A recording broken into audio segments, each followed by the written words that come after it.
አንድ ወቅት ላይ የሰዎች የትኩረት አቅጣጫ ምን ላይ ነው የሚለውን ጥናት ለማድረግ ፕሮጀክት ተነደፈ። ፕሮጀክቱም ትልቅ ነጭ ሉክ ተዘጋጀና በነጭ ሉክ መሃል ላይ ጥቂት ጥቁር ዶት ተቀመጠ። ከዛን ሰዎችን ኢንተርቪው ማድረግ ተጀመረ። ምን ይታያቸዋል እያሉ አብዛኛው ተመልካች የመለሰው መልስ ተመሳሳይና እንደውም አንድ አይነት ነበረ። ሁሉም የመለሰው ጥቁር ነገር ይታየናል ያለው። ስለ ነጩ ያወራ የታየው ምንም ሰው ያልነበረም። ከዚህ የተነሳ ጥናቱ ያረጋገጠው ነገር ቢኖር የሰዎች የትኩረት አቅጣጫ ምን ላይ እንደሚሆን ነው። ምን ለማለት ፈልጌ መሰላችሁ? የዘንድሮ የ2017 ኤክስ ቱ ራይት የመልካም ወጣት ፕሮግራም ከሰኔ 2 ጀምሮ ምዝገባ ይጀምራል። ይሄ ታዲያ ገና ካሁኔው ምዝገባው ከሰኔ 2 ጀምሮ የሚጀምረው የመልካም ወጣት ኤክስ ቱ ራይት ፕሮግራም ሊያደርስበት ያለውን ዳሜጅ የተረዳው ክፉ ሰይጣን ካሁኔው ጥቁር ተመልካቾችን እየመረጠ ጦርነቱን አፋፍሞታል፣ አጋግሎታል። እስከ ዛሬ ብዙ የመልካም ወጣት ፕሮግራሞችን አሳልፈናል። የወደቀው ሲነሳ አይተናል። የተጣመመው ሲቀና አይተናል። የፈረሱ ትዳሮች ሲቀኑ አይተናል።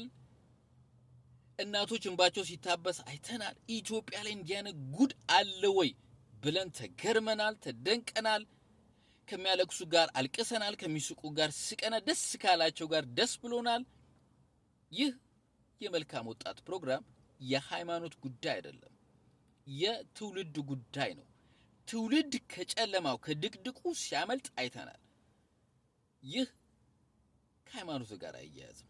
ይህ ከሆነ ብሔር ጋር አያያዝም። ይህ ከኢትዮጵያዊነት ከትውልድ ጋር የሚያያዝ ነው እና የዘንድሮ የ2017 ምን ያህል አደገኛ ተጽዕኖ ፈጣሪ እንደሚሆን ለመረዳት ነብይ መሆን አያስፈልግም። ይሄው ሰይጣን የሚያደርገው መፈራገጥ ተመልክቶ እሱ ገና ወደፊት የሚመርስበትን ኪንግደሙ ላይ የሚደርሰውን አደጋ ተመልክቶ ነው የሚፈራገጠው።